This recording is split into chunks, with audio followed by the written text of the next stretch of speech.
Olá, pessoal. Com a graça de Deus, em primeiro lugar, espero que todos estejam bem e com saúde. Diante dessa tragédia mundial pela qual estamos atravessando, com uma luta incessante para vencer o coronavírus, que se instalou e se prolifera pelo mundo, devemos ser muito gratos a cada dia por passar ileso a essa doença que já vitimou tantas pessoas. No mundo, já são quase 3 milhões de vítimas fatais, e o Brasil já superou a marca de 300 mil vítimas. E o que temos visto até agora é o drama de famílias em busca de tratamento para parentes e amigos no sistema de saúde, numa fila interminável e cruel. A teoria de filas não ajuda a acabar com a doença, mas auxilia nas tomadas de decisão, no sentido de dimensionar o sistema de atendimento de saúde e a propor ações estruturadas para a otimização dos recursos. Em grande parte, os métodos de teoria de filas foi desenvolvido pelo matemático Agner Erland, um dinamarquês, quando estudava o problema das redes de telefonia para a Companhia Telefônica de Copenhague, onde na época existia um tráfego alto e congestionamento no sistema.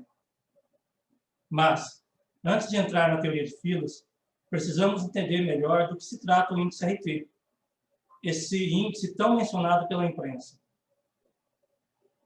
O RT é conhecido como a taxa de transmissão, nesse caso específico do coronavírus. Mas esse índice é amplamente conhecido para quem trabalha com séries temporais. Por exemplo, quando a gente trabalha na economia, esse índice RT ele pode ser tratado como uma inflação, que também é um índice de evolução dos preços ao longo do tempo. Quando a gente tem um índice superior a 1, significa que o número de doenças vai aumentar ao longo do tempo. Se esse número permanece constante, por exemplo, é uma taxa de 1,2, significa que a doença ela se amplia em cerca de 20% a cada dia. Ou seja, se a gente tem 100 doentes hoje, amanhã passa a ser 120. No dia seguinte, passa a ser 120 mais 20% de 120, que seriam 144. E assim sucessivamente. Já, se esse número for igual a 1, o que acontece é que o número de doentes novos no sistema permanece igual ao dia anterior. Ou seja, se hoje temos 100, amanhã permanece 100 e, consequentemente, vai permanecer 100. Já ao passo, se a gente tiver um número menor que 1, essa doença vai enfraquecendo ao longo do tempo, né, e o número de infecções vão se reduzindo. Ou seja, se eu tiver um índice RT igual a 0,9, significa que no dia, se hoje tenho 100, no dia seguinte eu passo a ter 90, no outro dia eu passo a ter 81. Isso se a taxa permanecer constante em 0,9. O que não foi bem explorado ainda na imprensa, pelo menos até onde eu tenho acompanhado, é que esse índice possui um comportamento exponencial. Ou seja, esse crescimento exponencial ou decréscimo também exponencial, ao passo que esse RT varia para números maiores ou menores que 1, respectivamente. Para que a gente possa entender melhor, eu montei aqui, nessa tela, vocês têm aqui o número de infectados num dado dia, que eu estou chamando aqui de NT. O número reprodutivo efetivo, ou a taxa de evolução, ou ainda taxa de transmissão, RT, né, que aqui eu deixei o valor igual a 1 por enquanto, e um período de tempo, que aqui está em dias, por exemplo. Depois de um dia, depois de 2 dias. A gente vai fazer uma simulação aqui.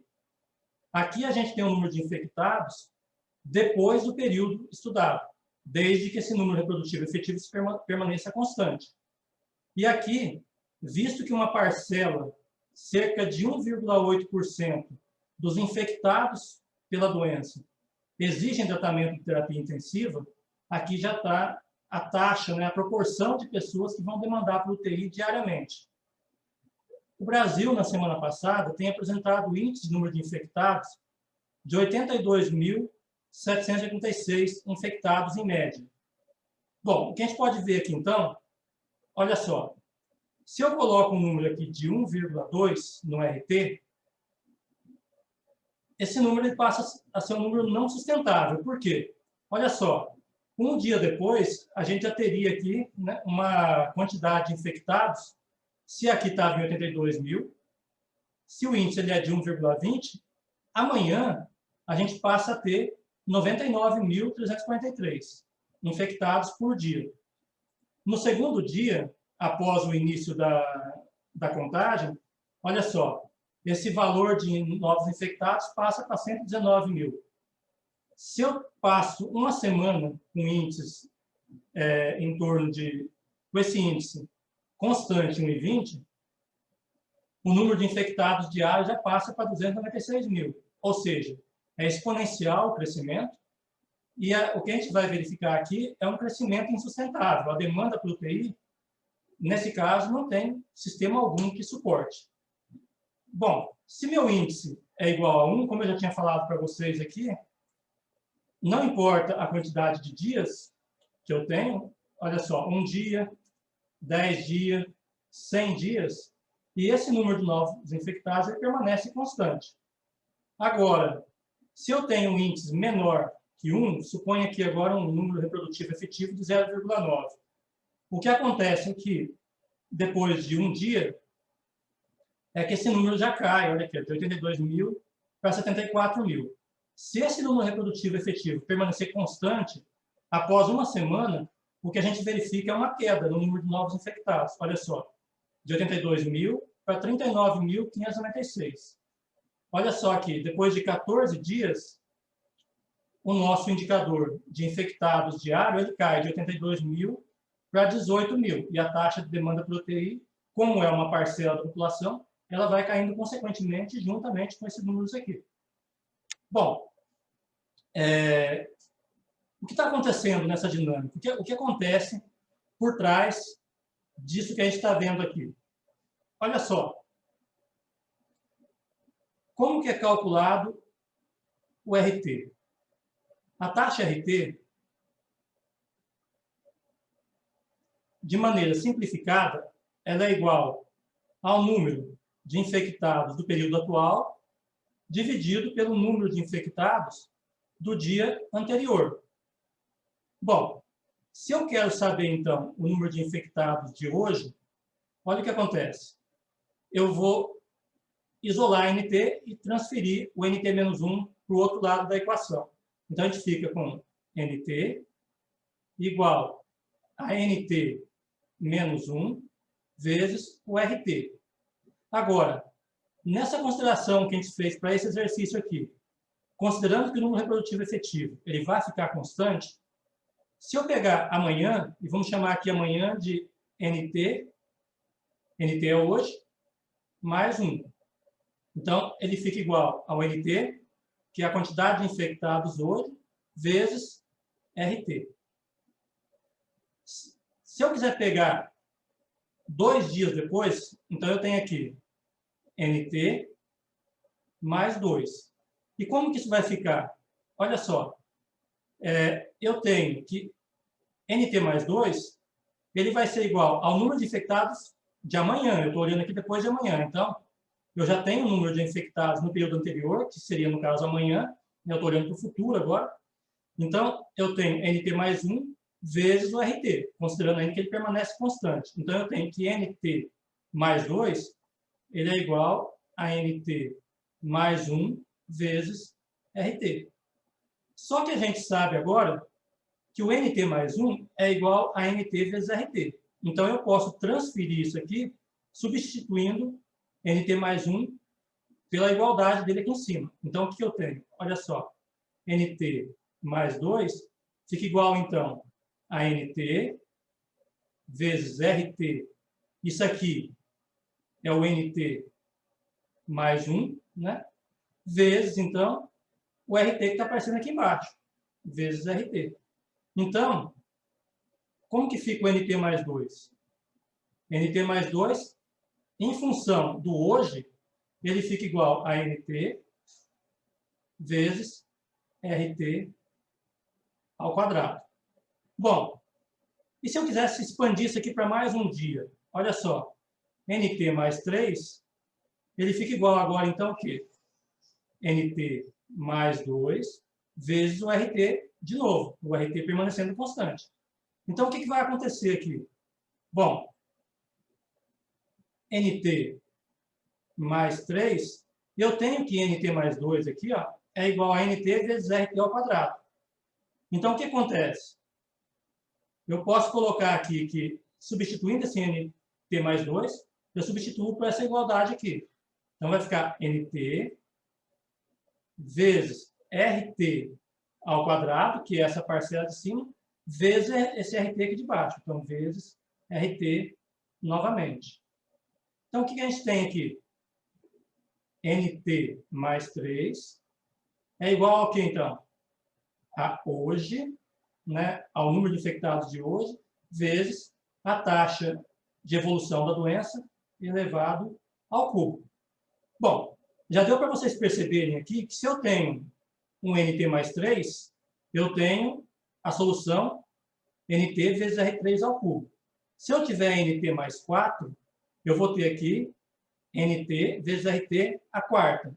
E se eu tiver aqui, então, um NT mais esse T maiúsculo aqui, que significa um período qualquer, então, o que eu tenho?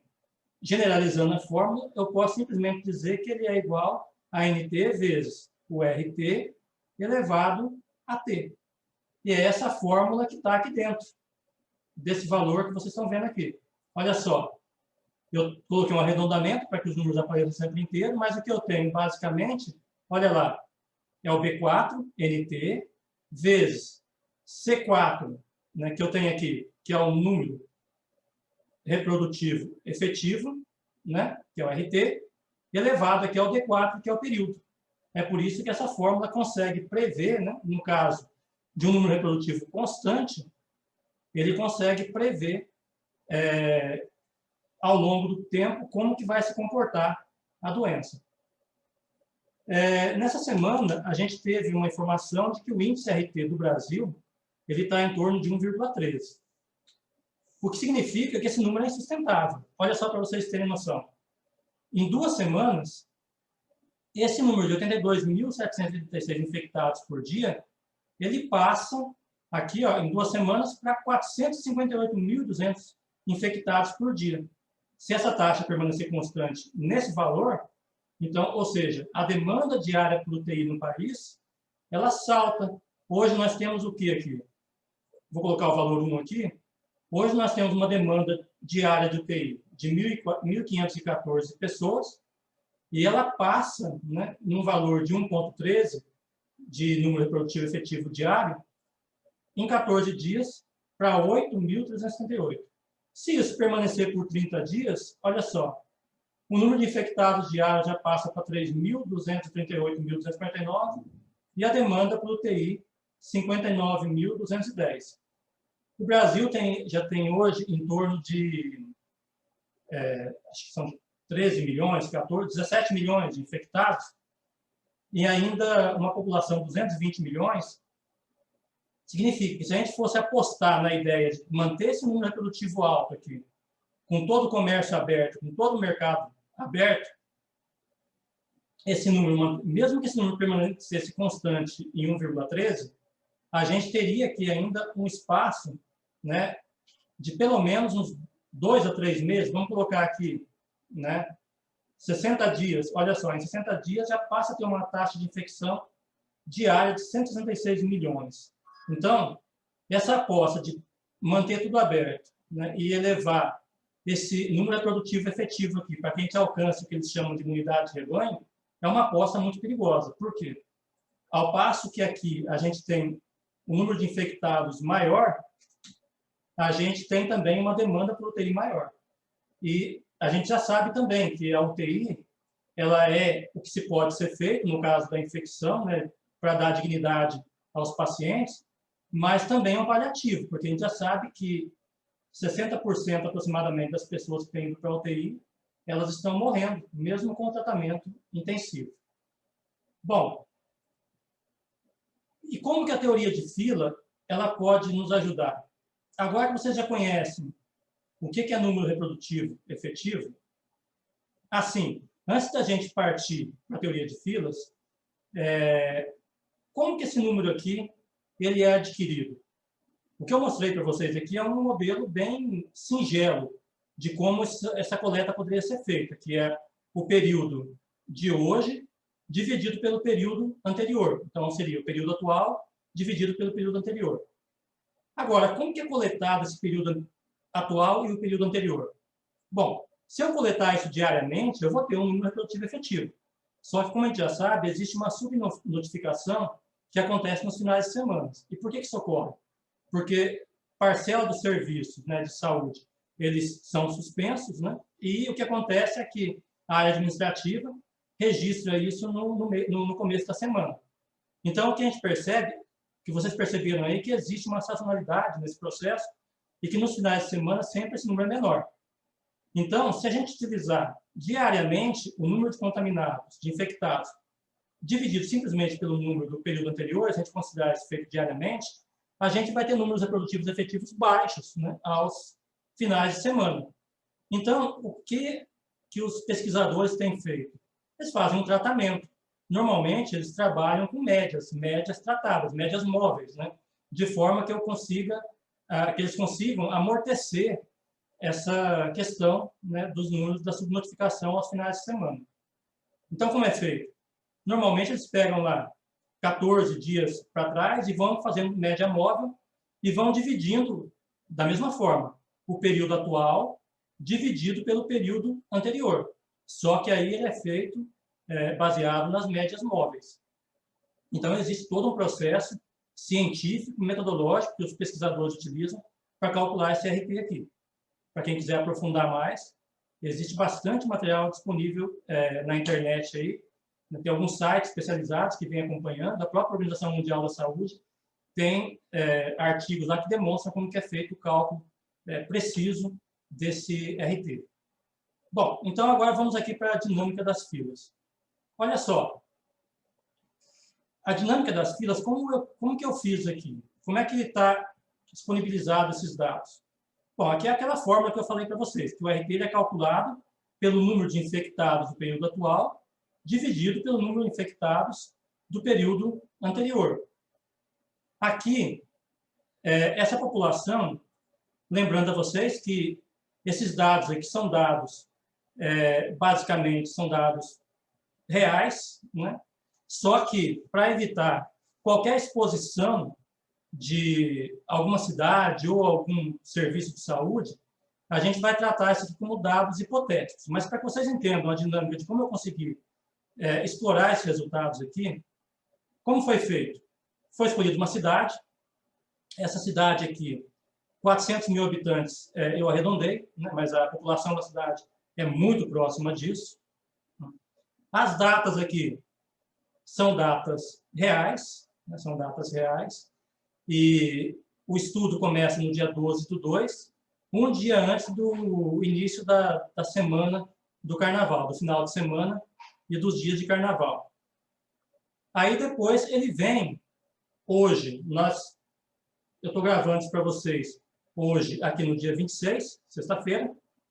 Então, os dados que eu tenho aqui são dados reais até o dia 25, que eu fui lá e busquei, né, esses indicadores até o dia 25, que é o que eu tinha disponível.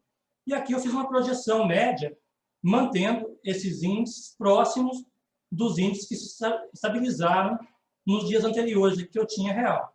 Então, olha o que acontece aqui. Então, eu tenho aqui as datas, eu tenho os eventos, aqui o carnaval, e aí a gente vê que o índice de transmissão nessa cidade, ela vinha em torno de 0,99, 0,98, índices abaixo de 1. E isso, embora esteja muito próximo de 1, isso significa que ao longo do tempo a doença vai perdendo força. Logo depois do carnaval, vocês conseguem perceber que o RT começa a evoluir. Olha só, ele passa a ser crescente num valor acima de 1. E aí, quando esse índice chega aqui em 1,06, a demanda está aumentando e percebe-se, então, que alguma ação precisa ser tomada, precisa ser realizado um plano de ação para tentar conter a expansão desse RT. E aí, a prefeitura ela decreta um lockdown. Esse lockdown ele é decretado no dia 28/2, né? E ele permaneceu aqui até o dia 13. E olha só que, como consequência ainda daqui do feriado do Carnaval, esses números aumentam e eles continuam crescentes mesmo no início do lockdown. E só depois de um período já do lockdown em andamento é que as taxas voltam a cair. Olha só, o lockdown ele traz para valores abaixo de 1, e aí a prefeitura ela revoga, né? E ela acaba com o lockdown. E a partir daí o que se vê aqui, então, são taxas estabilizadas, até caem um pouco mais. Bom, tentando explicar o que aconteceu aqui. Carnaval, período, como foi divulgado pela imprensa, o pessoal se solta um pouco mais, o pessoal se diverte, né, nas festas e tal. E como a gente já sabe, o contágio do coronavírus se dá principalmente pelo contato. Então, as pessoas tiveram mais interação nesses períodos aqui, e essa interação fez com que aumentasse, expandisse aqui o número de infecções. E a infecção aumenta, e aí é obrigado a tomar uma solução que todo mundo, né, ninguém gosta, acredito que todos nós ficamos insatisfeitos, né, com o isolamento, com essa ideia, né, de não poder visitar as pessoas, não poder ir para o trabalho, não poder se divertir, mas que é necessária para que esses números voltem a cair. Então, os números passam a cair aqui, né? E aí eles se estabilizam de novo, e aí quando para o lockdown, vocês veem que o número vai se estabilizar aqui já em valores menores que 1 de novo. Lembrando que aqui, né, a gente tem uma pequena projeção aqui, porque eu não sei ainda, né, a partir do dia 27 aqui, como que vai ser o comportamento desses valores aqui. Bom, essa cidade que eu pesquisei, aqui o estudo começou no dia 12, de 2 de 2021. Essa cidade, inicialmente, lá em 2020, ela contava com 50 leitos totais de UTI. Então, os leitos disponíveis, que aqui está, eu identifiquei como CT, né? Porque C, aqui channel, né? C vem de channel, canais de atendimento. Em fila, isso é muito utilizado. Então, os canais de atendimento são servidores que eu tenho. Nesse caso que eu estou tratando das UTIs, os servidores nada mais são do que a quantidade de leitos de UTI que eu tenho. Bom, então essa cidade, no ano de 2020, ela trabalhava com um total de 50 leitos na cidade, como um todo. Em todos os hospitais, a gente tinha aqui 50 leitos. Isso era o total. Para a questão da coronavírus, eles inicialmente destacaram 35 unidades de UTI para atender o coronavírus. Isso no ano de 2020. Quando chega aqui em 2021, o número de leitos já tinha se ampliado. Então, o que a gente está vendo aqui são 50 leitos exclusivos para atendimento dos casos de coronavírus. Então, os leitos de UTI na cidade já eram maior do que 50 e 50 já eram exclusivos. O que no ano de 2020, em condições normais, a cidade convivia com 35 leitos de maneira tranquila, com atendimento para toda a demanda, ele já está aqui em 50, já vem com 50 desde o início do estudo. E aí, percebendo esse crescimento da demanda por UTI, a prefeitura, né, o sistema de saúde, ainda consegue adquirir mais 20 leitos. E esses leitos aqui exclusivos ainda para atendimento dos casos de coronavírus. E a cidade passa a contar aqui, a partir do dia 4 de março, com 70 leitos. Bom, esse tempo médio de UTI. O que é o tempo médio de UTI? As pessoas são internadas e elas passam um período em tratamento intensivo. Essa média aqui, ela é calculada em uma semana para trás, a quantidade de dias que as pessoas ficaram internadas nesse regime de terapia intensiva. Bom, então aqui significa que as pessoas estão ficando, em média, 9,476 dias, aqui está em dias a unidade, internados na UTI.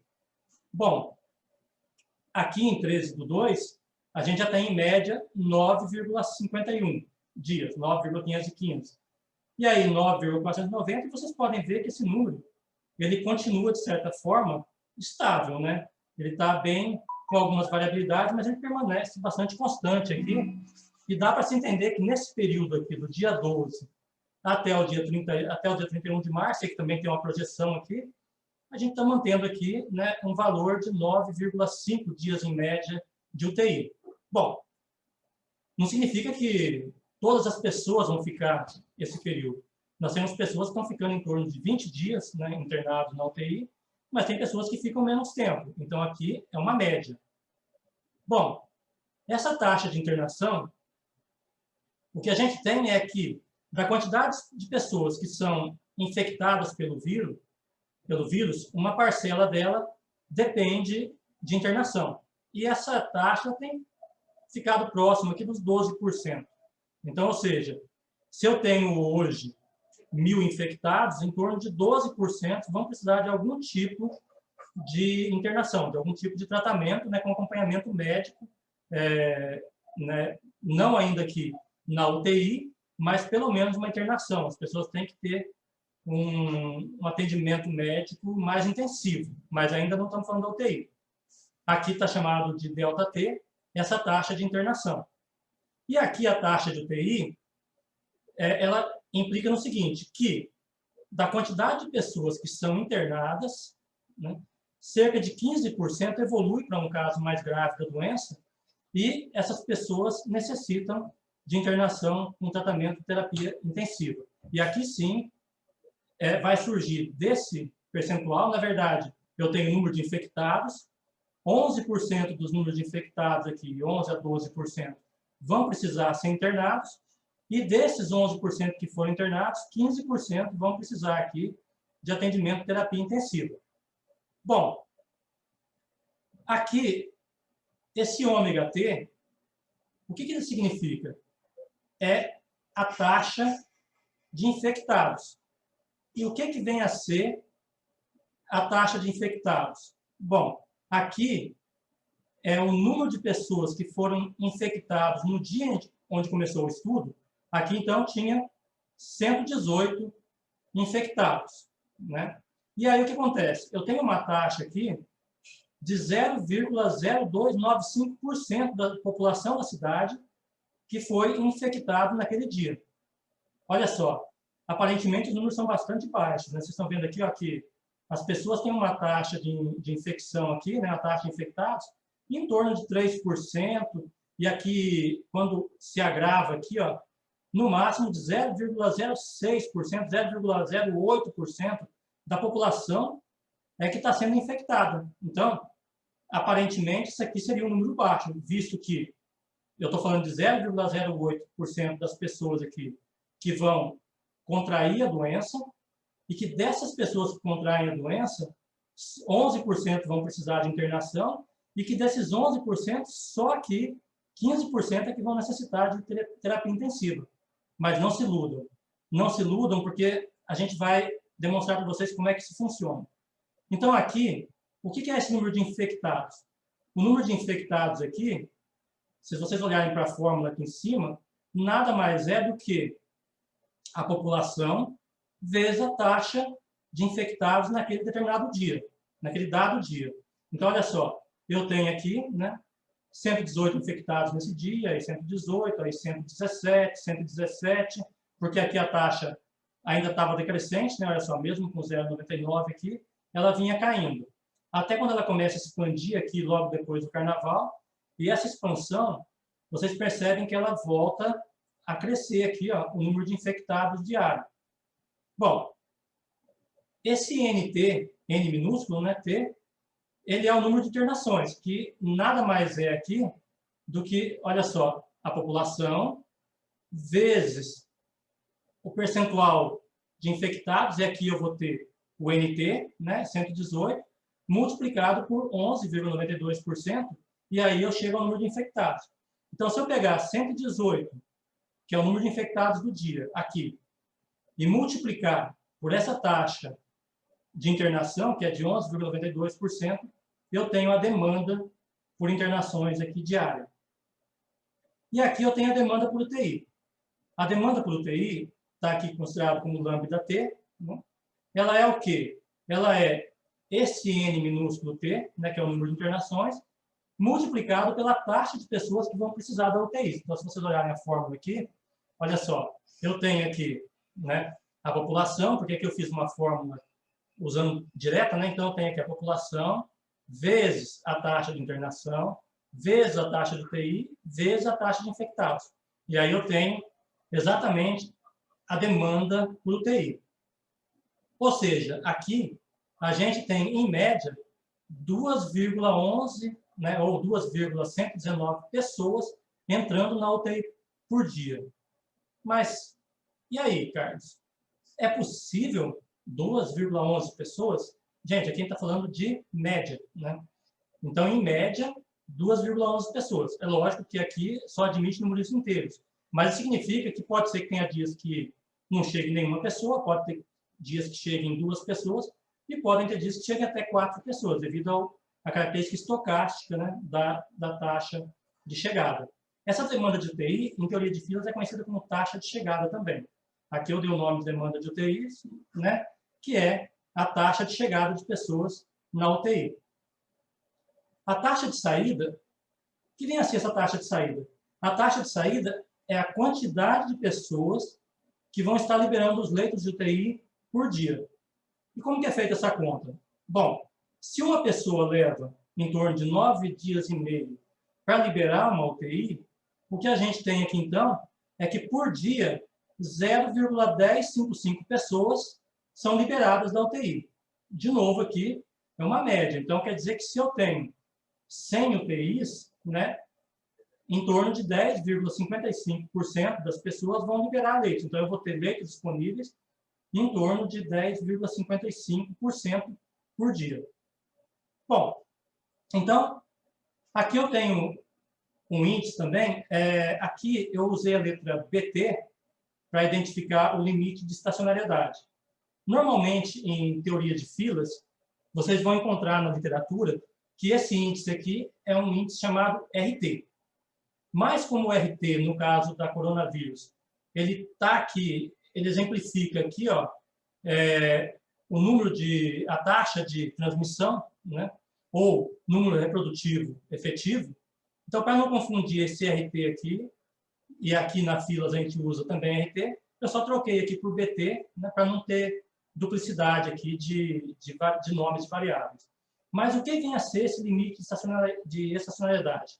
Bom, a grosso modo, significa que se eu quisesse manter, né, a taxa de ocupação do meu sistema igual a 1, eu precisaria ter, no mínimo, 20,08%, né, 20,08, aliás, leitos de UTI para atender essa quantidade de pacientes que estão entrando, né? E como que é calculado esse limite de estacionalidade? O limite de estacionalidade nada mais é do que o lambda-t dividido pelo mi-t. Então, o que que é? É a taxa de chegada dividido pela taxa de saída. Então, eu tenho aqui que o limite de estacionalidade vai ser esse indicador dividido por esse. Bom, se eu pegar esse número aqui, vou fazer a substituição para vocês verem. Se eu copiar esse valor daqui, copiar, e colar ele aqui na quantidade disponível de leito, olha só o que vai acontecer. Colar valores, né? Eu vou colar aqui. Olha o que acontece aqui. O meu sistema, ele fica com uma taxa de utilização 1. Né? Ele fica com taxa de utilização 1. Teoria de filas, ela implica, né? Vou voltar aqui primeiro, para os 50. Ela implica que, se essa taxa de utilização do sistema for igual ou superior a 1, isso indica que o meu sistema está em colapso. Né? Ele está em colapso e aí meu sistema ele não entra num regime estacionário. E aí o que acontece? A fila por atendimento nas UTI, ela vai crescendo indefinidamente. Ela vai só crescendo. Então, se eu quero ter um limite estacionário, né? Eu quero ter um regime estacionário no meu sistema, e eu quero manter meu sistema com capacidade de atendimento, eu tenho que manter esse ρ aqui menor que 1. E o que vem a ser o ρ? O ρ, então, ele vem a ser agora o BT, né, que é o meu limite de estacionalidade, dividido pela quantidade de leitos que eu tenho. Ou seja, se eu quisesse atender essa demanda do limite de estacionalidade aqui de BT, que é 20,08, eu precisaria, no mínimo, de 21 leitos. Então, se eu colocar aqui agora 21 leitos, olha só, o meu limite fica aqui em 0,956. Ou seja, a minha taxa de utilização do sistema é de 95,6%. Bom, então eu expliquei para vocês que a gente considera que um sistema de fila está em colapso acima de, quando esse valor aqui está igual ou acima de 1. Mas números muito próximos de 1 também, embora o sistema não esteja ainda em colapso, ele vai estar um sistema ineficiente. A ineficiência vai aumentando ao passo que esse número vai chegando cada vez mais próximo de 1. Né? Então, aqui eu tenho os ρ calculados, né? As minhas taxas de utilização do sistema calculadas. Se vocês olharem a fórmula aqui, eu já expliquei, é o BT dividido por CT, né? Que é o limite de estacionalidade dividido pela quantidade de leitos que a gente tem disponível. E aqui o meu sistema, então, olha só, antes do carnaval ele vinha com ocupação aqui de 40%, 39%, né, de ocupação das UTIs. Quando começa a crescer aqui, ele já vai para 49%, 53%, 62%, 73%, 66%, e assim vai. Aqui ele ultrapassa 1. Nesse momento aqui, o sistema já entrou em colapso. Bom, o que a gente tem aqui? Probabilidade do sistema vazio. π0. Então, o π0 é a probabilidade que um paciente tem de chegar e encontrar o sistema vazio. Esses números aqui, para sistema onde eu tenho uma quantidade muito grande de servidores, acima de 10, 15 servidores, se você tivesse também numa fila de banco ou algum sistema que tivesse acima de 10 servidores, esse número já seria um número bastante baixo. A probabilidade de você encontrar o sistema vazio significa você chegar lá e encontrar todos os servidores desocupados. Então, a partir do momento que eu passo a ter uma quantidade maior de servidores, é porque aquela instituição, aquela organização, ela já sabe que existe uma demanda mais alta pelo sistema. Né? Então, existe uma demanda compatível com essa quantidade de servidores que eu tenho aqui. Bom, então, se ela está acima de 10, normalmente a probabilidade de encontrar o sistema vazio, né, ele fica muito baixa, sempre vai ter 1 ou 2, pelo menos, ocupados, senão não justificaria eu ter 10 servidores trabalhando. Mas a gente precisa desse valor de qualquer forma, por quê? Porque o valor π0 é o valor que ele é base para calcular o tamanho médio da fila e também para calcular o tempo médio de fila. E ainda a probabilidade de você encontrar uma fila. Bom, e como funciona isso aqui então? A gente já viu aqui que o sistema ele vinha aqui, né, com uma taxa de demanda aqui em torno de 40%, né, de utilização. E aí ele vai crescente. Olha só para vocês verem, quando chega aqui, né, já com 73% de ocupação, já começa a aparecer uma pequena probabilidade de você encontrar pessoas na fila. Então, a probabilidade aqui que você tem é de encontrar 0,07 pessoas na fila. E aqui, ó, o tempo médio que uma pessoa fica na fila pela UTI está em torno aqui de 25%. 25 minutos, aliás. Bom, ao passo que aqui a minha demanda cresceu para 76%, olha só o que acontece. Aumenta a probabilidade de pessoas na fila, né, a probabilidade média de pessoas na fila. O tamanho da fila cresce para 0,22 pessoas em média, e o tempo de espera por uma UTI, em média, 54 minutos. Isso não significa que todas as pessoas vão ficar 54 minutos na fila. Pode ser que alguma fique menos, mas pode ser que algumas outras fiquem até mais que isso. Então, aqui é uma média. Bom, quando o sistema foi aqui a 86%, olha o que aconteceu aqui.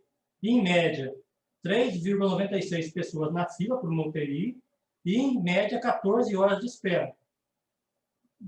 Então, quando ele foi a 93% de ocupação, olha só, em média, 13,7 pessoas na fila, e o tempo de espera aqui já ultrapassa 47 horas. Bom, aí, né, cresceu mais ainda a demanda pelo sistema, e o que se vê aqui é um sistema em colapso, né, que perdurou esse período aqui, ó. Ele vai aqui do dia 8 ao dia 16, o sistema ficou em colapso. E colapso significa que a minha quantidade de servidores, né, não são mais suficientes para atender essa demanda.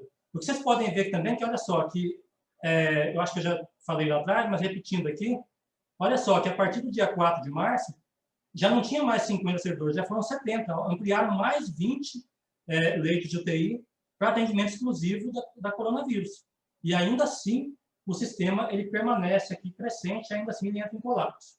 Bom, o sistema sai do colapso aqui, mas olha só, como esse número está muito próximo de 1, com 99% de ocupação, olha só, a gente não pode dizer que o sistema está em colapso, porque colapso é esse indicador aqui acima igual ou maior que 1 que indica isso, né? Então, esse indicador tem que ser igual ou maior que 1. Mas aqui, muito próximo de 1, ele pode não estar em colapso, mas é um sistema totalmente ineficiente. Olha aqui, ó, 297 pessoas na fila por UTI, né? E aqui, 971 horas, em média, as pessoas vão aguardar na fila por um leito, né? Então, aqui as pessoas vão ainda morrer, né, por falta de atendimento de UTI, né? As pessoas estão morrendo aqui. É muito cruel esse tipo de trabalho aqui, quando a gente consegue perceber que isso aqui está lidando com vidas de pessoas, né? E aqui, então, olha só, o sistema começa a ter, né, um alívio, né? O sistema vai aliviando novamente aqui, e ele volta a ter valores de ocupação de 98%, 89%, e aqui a fila, né, vai reduzindo o tamanho, e aqui o tempo, né, por UTI também, por uma espera de UTI, ele volta a se reduzir. Mas olha só, gente, aqui, ó, só no dia 24 aqui do 3, 23 do 3, aliás, é que o sistema voltou, né, uma pessoa aguardando aqui ainda em média 20 horas na fila, né? E aí que volta para 4 horas, a partir daqui, né, 4 horas eu ainda acho muito em média, né, considerando que isso aqui se trata de atendimento de UTI, né, 4 horas ainda é um número elevado, porque aqui a gente está falando de média, tem pessoas que vão ficar mais tempo, dependendo, né, na fila de espera, né, e isso pode ser crucial na vida de uma pessoa, né? Então eu diria que o sistema passa a ser normalizado a partir aqui, ó, do dia 25 que ele vai se normalizar. E aqui para frente, né, a gente tem que acompanhar o restante dos dados aqui, que vão surgir, para ver se realmente, né, esses valores aqui vão permanecer, né, estáveis.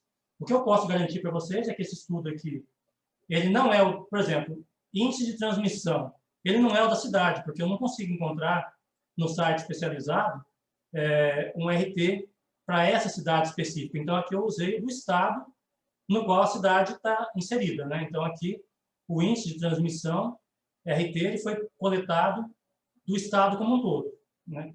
Os leitos de UTI, aqui sim, são dados reais da cidade que eu estou estudando. O tempo médio de UTI também são dados, aqui na verdade não é nem de estado, aqui é um valor que eu encontrei que serve em média para o país como um todo, né? Então, como eu não tinha estratificado isso aqui por estado, como é que estão as pessoas naquele determinado estado que eu estou estudando? Então, aqui eu estou usando isso aqui, estou admitindo, né, que isso aqui seja parecido para o país inteiro. Da mesma forma, a taxa de internação e a taxa de UTI também são a níveis nacional. Bom, aqui então são dados coletados e aqui passam a ser cálculos, né? E aqui a gente tem as saídas, né, do meu modelo de fila. E essa última que eu não falei para vocês aqui, probabilidade de fila, é a probabilidade do seu tempo de permanência na fila ser maior que zero. Ou seja, o paciente ele chega na fila, né, e ele vai encontrar os leitos todo ocupado e vai passar algum tempo na fila. Então, aqui, a probabilidade aqui é zero, olha só. A probabilidade do sistema vazio é nula também, praticamente, mas aqui nesse começo, você vê que a probabilidade de encontrar fila, né, é muito baixa, nesse começo aqui, enquanto o sistema está em estabilidade. Ou seja, eu vou ter leitos ocupados quase sempre, mas sempre eu vou ter algum disponível ainda aqui. Ao passo que começa a aumentar aqui a demanda pelas UTIs, o que a gente nota é que a probabilidade de você chegar e encontrar fila na UTI, ela vai crescendo também. Olha só, aqui, a probabilidade do paciente chegar e encontrar fila já foi para 6,5% em média. Aqui para 62%, aqui já foi para 95%. Ou seja, quando a gente chega aqui próximo do colapso, quase todo mundo que chegar, né, quase todo paciente que necessitar da UTI, ele vai encontrar aqui, né, fila. Agora, ele pode ficar, em média, 47 horas. Isso significa que ele pode ficar, às vezes, um pouco menos que isso, mas pode ficar até mais tempo que isso. E aqui, a gente já pode admitir, aqui, né, com 14 horas de fila, a gente já poderia admitir que, embora não seja colapso pela teoria de filas, mas ainda assim é um colapso aqui, né, do atendimento, né? Então, aqui a gente tem um sistema muito deficiente quando tem 62% de chance de chegar e encontrar uma fila. E aqui ele volta de novo a sofrer um alívio, né? Então, está passando por um alívio aqui, em virtude de que esse RT voltou a cair. Bom, gente, as fórmulas elas estão todas aqui em cima. Olha só. Essa planilha, simplesmente para facilitar o nosso trabalho, eu ocultei parte dela aqui, olha só. Mas, se vocês clicarem aqui em exibir, tem uma outra parte aqui que são os valores, né, que foram utilizados para alcançar esses indicadores aqui. Bom, o que dá para ser feito com isso aqui? Essa planilha ela pode ser usada para qualquer, né, segmento. Aqui eu usei para UTI, mas qualquer serviço de atendimento que atenda por demandas, eu uso isso aqui no controle de manutenção. Ou seja, a quantidade de serviços que entram diariamente no sistema de manutenção do qual eu faço gestão. Então, eu tenho aqui uma quantidade de entrada de serviços e eu tenho uma quantidade de equipes de atendimento. Então, eu consigo saber o comportamento das minhas filas e eu consigo dimensionar a quantidade de servidores, né, que no meu caso da manutenção seria uma equipe de manutenção, suficientes para atender a demanda de serviço, né? E aí, o que eu posso fazer? Aqui, do jeito que eu estou falando do tempo médio de UTI, é o tempo médio do serviço, né, de 9,5 dias. Eu posso trabalhar também em tentar reduzir isso aqui. E lá na manutenção, a gente usa isso aqui como o tempo de execução do serviço, o tempo de atendimento do serviço. E a gente pode trabalhar muitas vezes tentando reduzir esse tempo de serviço aqui. Então, quando a gente reduz o tempo de serviço, o que acontece? A minha quantidade de servidores, ela consegue despachar mais rápido cada serviço. Então, a gente coloca, né, conclui o serviço, né, mais quantidade de serviço, com a mesma quantidade de equipes, se os serviços passam a ser mais rápidos. Então, por analogia, essa é uma planilha que pode ser usada para qualquer segmento da indústria, do comércio, aonde o atendimento ocorre em regime estocástico, né, e que tem a formação de filas. Bom, gente, espero ter esclarecido para vocês aqui um pouquinho sobre a pandemia e muito cuidado, gente, com essa doença, ela está matando muita gente. Por mais que a gente não concorde, vamos entender que o lockdown ele é capaz de reduzir o RT, né? E ações que são capazes de reduzir esse RT, hoje, o que a gente tem é o lockdown ou a vacina. E isso vai reduzir esse número aqui. E se esse número for reduzido, vai ser a única forma de que um dia a gente possa acabar com a disseminação dessa doença. Então, a proliferação dessa doença só vai acabar no dia que a gente conseguir manter por um longo período esses indicadores aqui abaixo de 1. Essa planilha vai ficar disponibilizada para vocês aqui também no grupo e toda aberta, as formas vão estar lá para vocês avaliarem. E gostaria muito que vocês fizessem os comentários de vocês a respeito do exercício e também para aqueles que já trabalham com filas e que quiserem inserir alguma crítica construtiva que a gente possa, sugestões de exercícios, sugestões de novos estudos, né, que possa ajudar a elucidar um pouco mais o dia a dia nosso desse tipo de comportamento, né? Eu vou estar aí disponível para ajudar vocês e também espero que vocês, se tiver alguma contribuição que possa me ajudar, a gente nunca conhece tudo, né? E novidades podem aparecer. Então, toda aquela novidade que vocês puderem trazer, eu vou ficar imensamente agradecido. Bom, gente, então, era isso aí. Agradeço a todos e muito obrigado, então, e até o próximo vídeo. Eu pretendo postar vídeos semanais e na próxima semana eu ainda continuo explorando aqui esse tema do coronavírus. Só que aí a gente vai avaliar um pouquinho aqui de controle estatístico de processo. A teoria de filas é muito mais ampla do que isso que eu mostrei para vocês, né? A teoria de filas ela vai muito além. Aqui a gente está olhando só um tipo de fila, né? Que é um tipo de fila onde eu tenho padrão de entrada que obedece uma distribuição exponencial ou de Poisson e uma taxa de saída que também obedece uma distribuição exponencial e número de servidores maior que 1. Mas a gente tem outros diversos tipos de fila que só um estudo mais aprofundado, né, com todos os modelos e regime de atendimentos, é que a gente pode usar as fórmulas de maneira correta para que a gente possa entender e aplicar esses conceitos de fila que são extremamente importantes para dimensionamento desse tipo de serviço. Então, pessoal, mais uma vez, obrigado. Um bom dia para vocês e até a próxima aí.